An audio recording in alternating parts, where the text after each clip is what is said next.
you struggle with everyday small things, like how to hang toilet paper this or next Thursday, the proper use of y'all?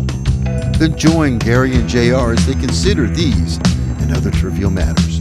The Small Things Considered podcast from Ranch Hand Records, appearing every other Tuesday, alternating with Three Things of JR.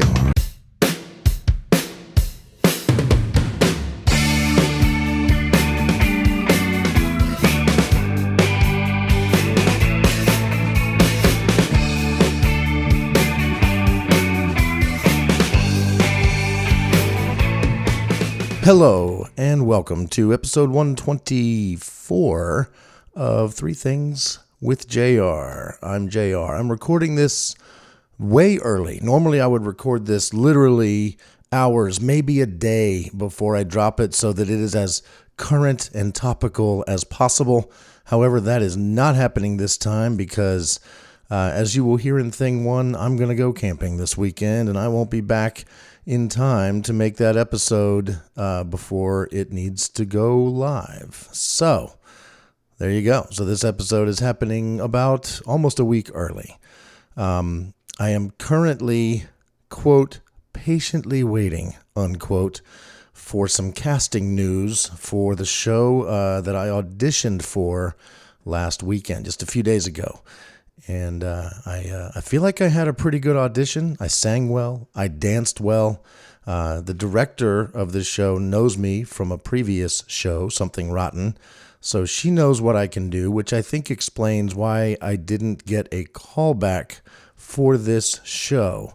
However, their email originally assured me and everybody that if you don't get a callback, it doesn't mean you weren't cast. So They also said, give us until Monday, Memorial Day, to give you the news about the casting decisions and offer you a whatever role, if any. And so I am currently patiently waiting for that news. Now, here's the problem. I'm about to go camping, and where I go camping, there's no cell service. So I don't know how I'm going to handle that. Am I going to have to... Am I going to have to leave the campsite and go get cell service once a day maybe so that I can find out? Or should I just wait till I return and see what happens? I let them know I won't be available to receive a call for a pretty good portion of the next few days. So we'll see what happens. But patience for something like this is tough. I keep checking my phone's email and waiting for calls or texts or some kind of word. Hold on, let me check right now. Did I get an email from them?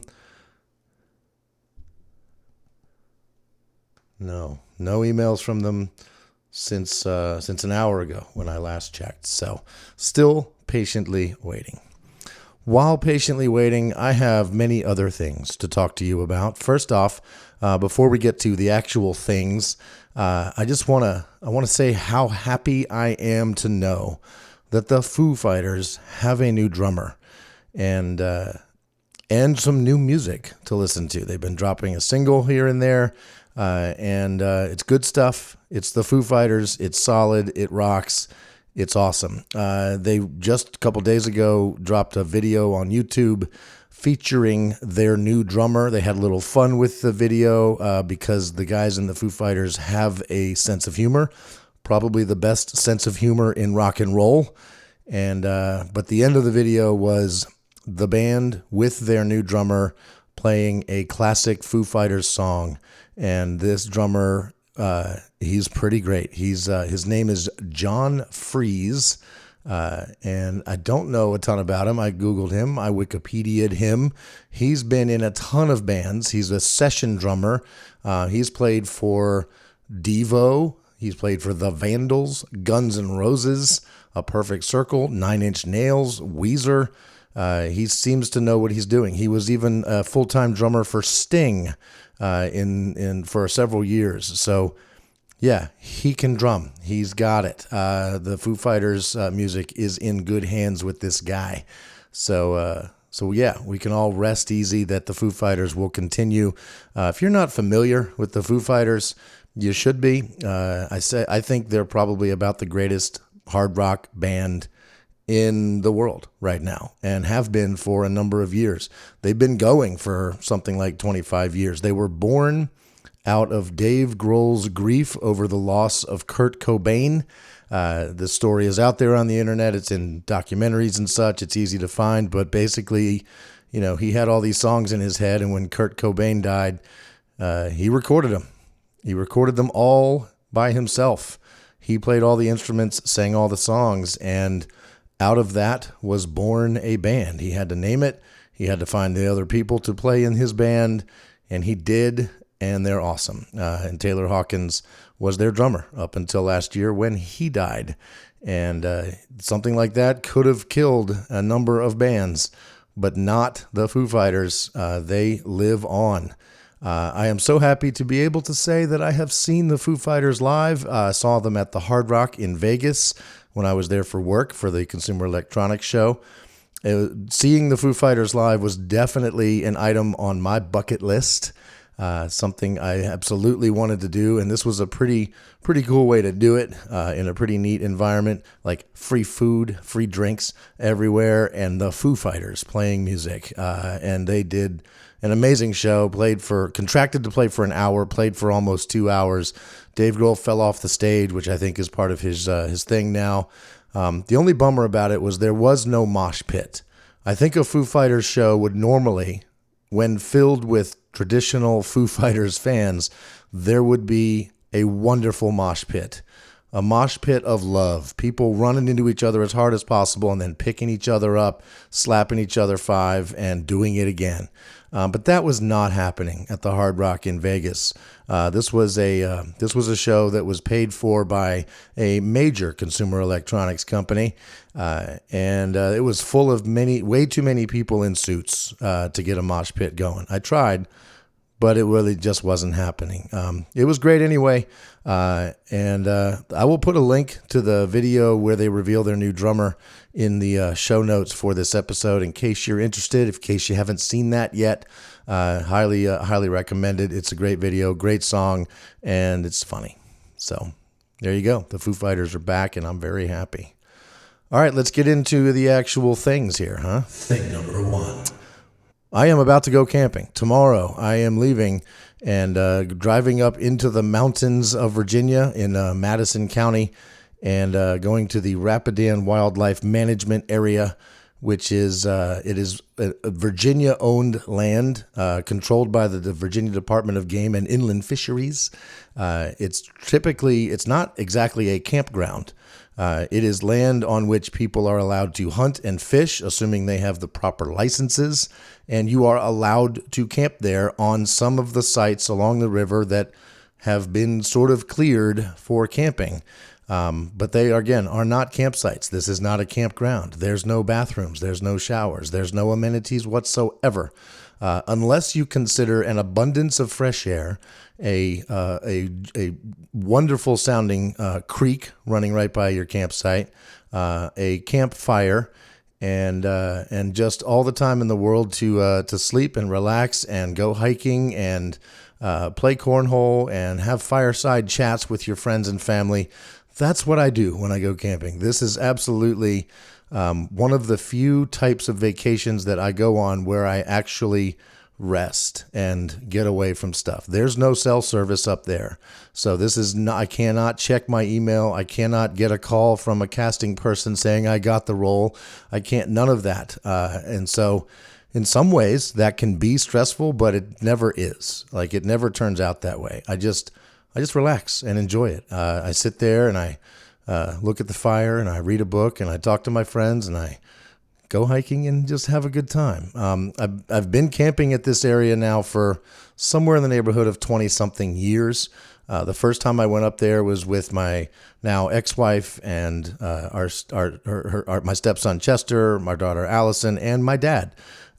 And that started it off. We've been camping up there ever since somewhere in the late 90s, early 2000s. Couldn't even actually tell you the year. Don't know.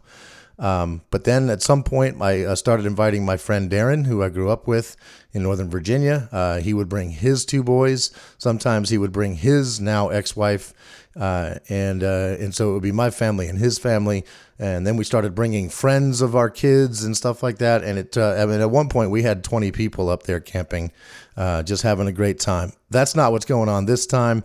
This time it's just going to be 6 of us, the core of us that have been camping for years, minus ex-wives, no horses this time.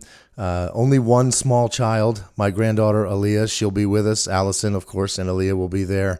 And that's it. And we're just going to relax.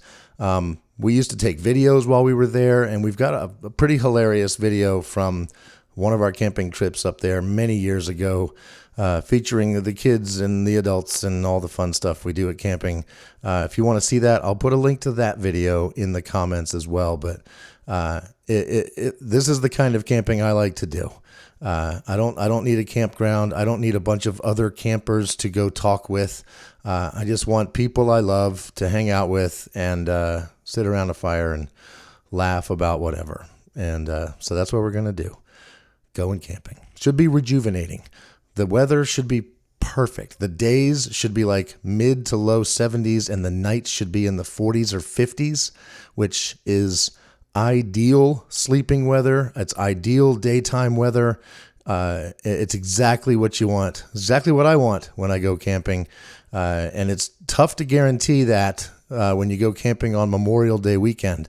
Every now and then, Memorial Day weekend is hot as balls, and but that's not looking like what's going to be the case this time. So I'm excited to go camping. By the time you're hearing this, I will be back from camping, and I will have not been eaten by a bear or broken an ankle while hiking or any other such stupidity.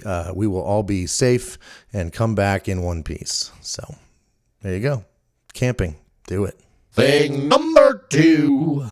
Recently had a very interesting night of TV viewing. It struck me as I was doing it how interesting it was, how emotional it was. I watched an episode of Ted Lasso, followed by an episode of Succession. And Ted Lasso was in its 3rd season, and I think it was episode, 8 or 9, something like that.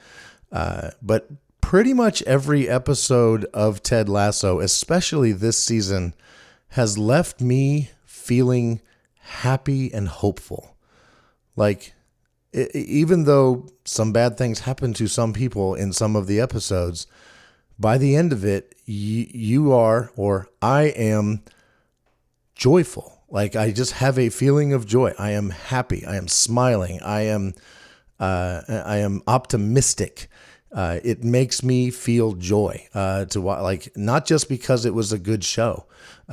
In some ways, it's cliched, it's formulaic, it's obvious, right? But man, when you're done, if you're not just feeling happy and hopeful, there's something wrong with you. So if you're not watching Ted Lasso, maybe start. If you want to feel good watching TV, this is a good way to do it. It is still an adult show. Language is pretty strong, so not necessarily for your kids, but it is for you. So give Ted Lasso a try if you haven't already. And then if you want to turn your emotions completely upside down, follow that up with an episode of Succession, currently in its 4th and final season. And so I watched an episode of Ted Lasso, and then I watched the second to last episode of Succession. And so I'm not spoiling anything, but if you've seen the episodes, you know what I'm talking about. Every episode of Succession, the show in general, is a reflection of today's divided America. It focuses on a mega media company, maybe similar to Fox News, that kind of thing, but very definitely not inspired by that, according to the people that make the show, because I don't think they want to get sued by Fox News, but every bit as a divisive media company as Fox News is the centerpiece of this show, and the family that owns it, and the family that will take over for it when the patriarch Logan Roy dies, and the kids cannot agree on anything. They live a life of privilege and always have. and you see this show, the world, through their eyes, through the siblings' eyes. A couple boys and a girl, and they're always trying to figure out who's going to end up running the company. And they are every bit as divided and conniving and manipulative and despicable as you would imagine actual rich media companies and the families that run them might be.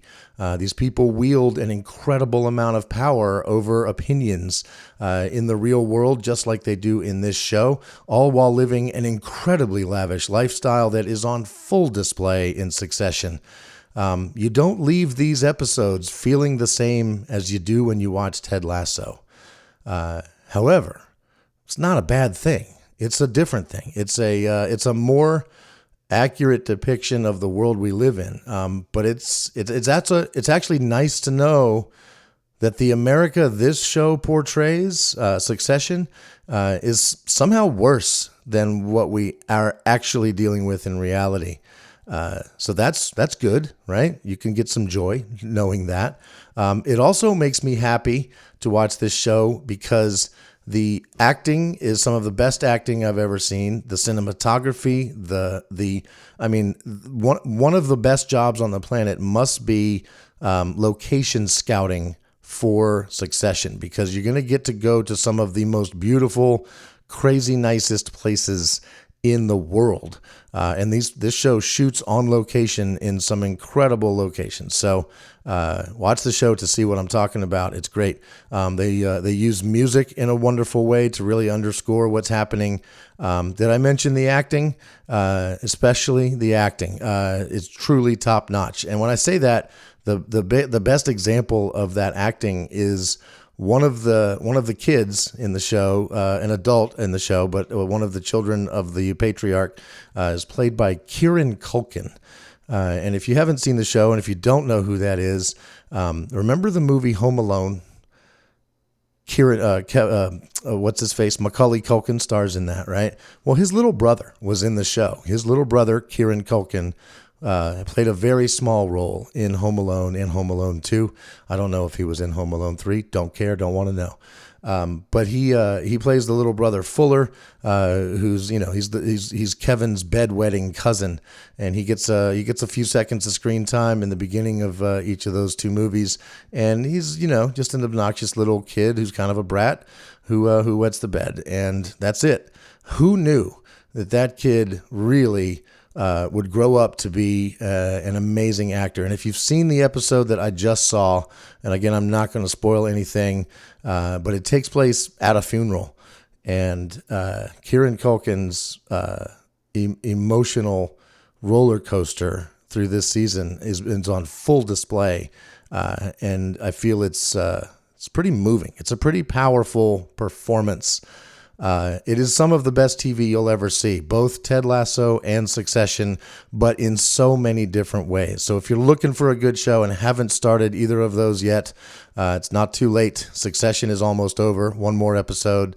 As this podcast drops, that final episode will have aired, and it will be one of the first things I do when I get back from camping, is to see how the show and the world of Succession concludes. And I really hope Ted Lasso continues past this season, because it continues to bring me so much hope and joy. Thing number 3. All right, thing number 3 is supposed to be something stupid, right? And I've got the perfect thing for you. This comes from my day at work today.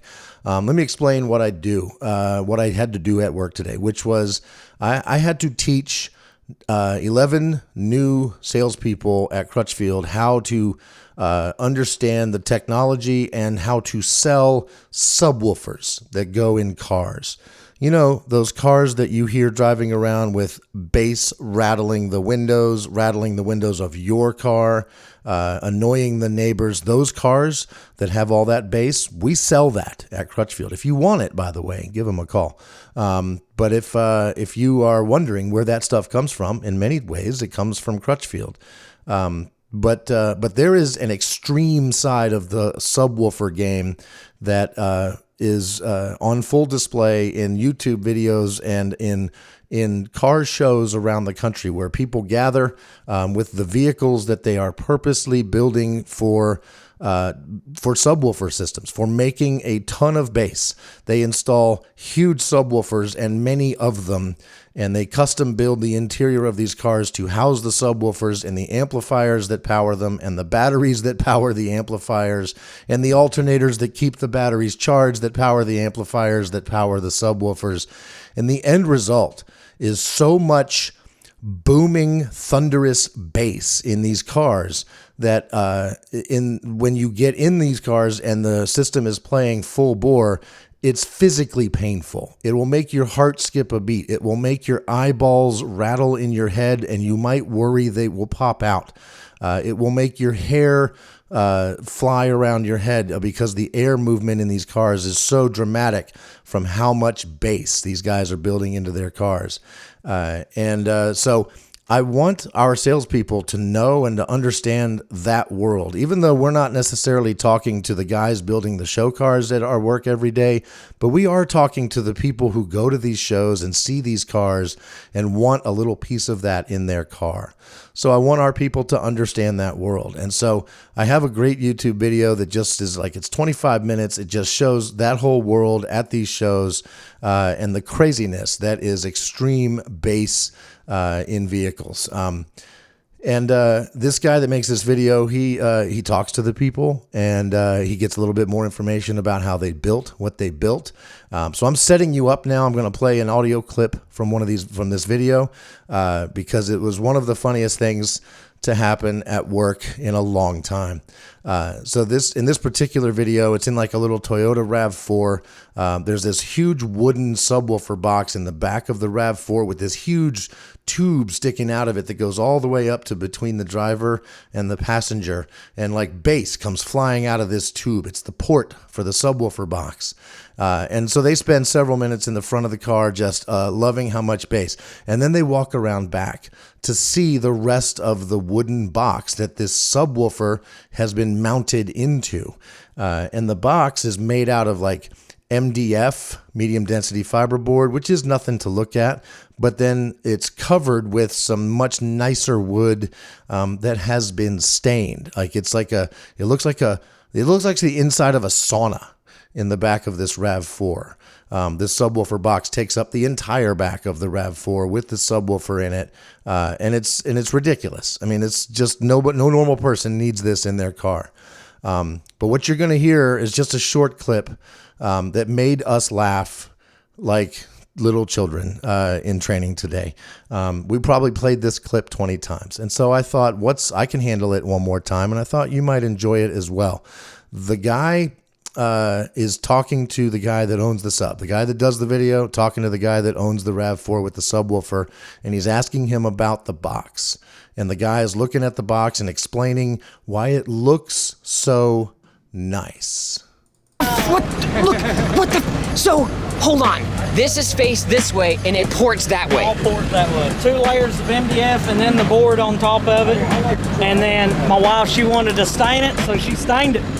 Your wife stained it? Yeah, she loves staining. Looks like 3/4 or maybe 5/8 and a freaking Solo X. So that's it. That part of the video, we watched this entire 25-minute video, but we watched that 5 seconds about 20 times today.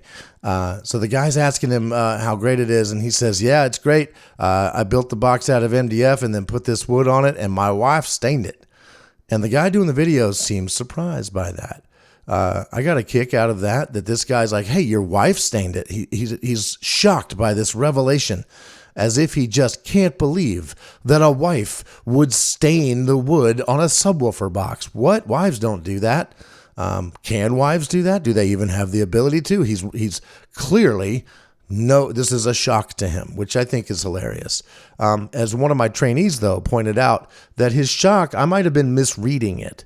His shock might have been more that, more like surprise that this particular guy has a wife, because he does not look like the type who could land a wife.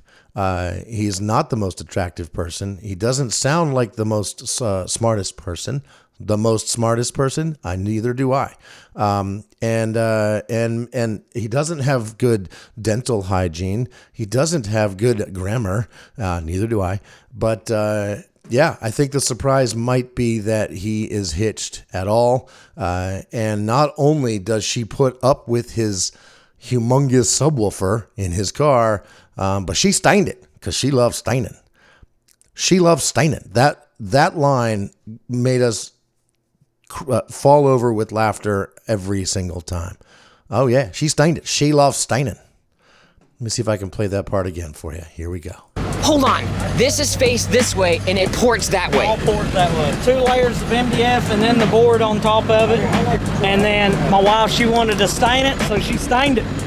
Your wife stained it. Yeah, she loves staining. Looks like 3. She wanted to stain it, so she stained it. She loves staining. Oh, it's great. I'm going to put a link to this video in the show description, and I'm going to do it so that when you hit play, it's right at that scene. I'll back it up a little bit so you can see more of the subwoofer. So you don't necessarily have to watch the whole 25-minute thing to find it. You'll find it right where I put the link at it. It'll take you right to where you want to go. And then maybe you do watch the whole thing because it's a whole different world that you might not be familiar with. And that does it for episode, what is it? It's 124, episode 124 of Three Things with JR, brought to you by what? Ranch Hand Records, Anchor, me. Sure, I do all of the, this is just, this show is just my thoughts. It's just what I want to tell you about. So it's solely me. It's really me. However, we are sponsored by Small Things Considered, which is my other podcast I host with Gary Hawthorne that alternates Tuesdays with this one. So next week, you can hear that show. And we're having a lot of fun making that show. We are actually trying to make that show live up to its incredibly clever name, Small Things Considered, by spending an inordinate amount of time considering very small things. For example, in this last episode, we settled the debate and made sure everybody understands that toilet paper needs to go over, not under, when you install it on the toilet paper dispenser. And if you want some riveting conversation about toilet paper rolls, that's the show for you. And there's more. There's many other small things we will be considering in the weeks and months to come. So it's a great podcast. Please check that one out. Small Things Considered, available wherever you get your podcast on alternating weeks from Three Things with JR. I'm JR. We are over and out. I'm going camping. We'll see you when I get back.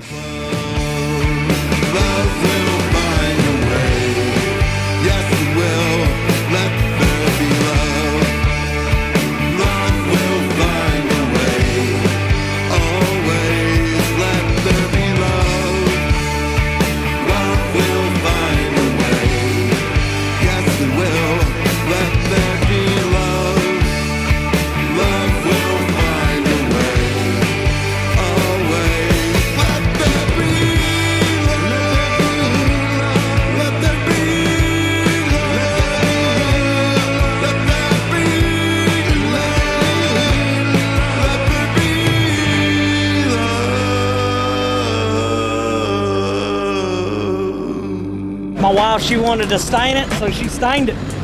Your wife stained it. Yeah, she loves staining.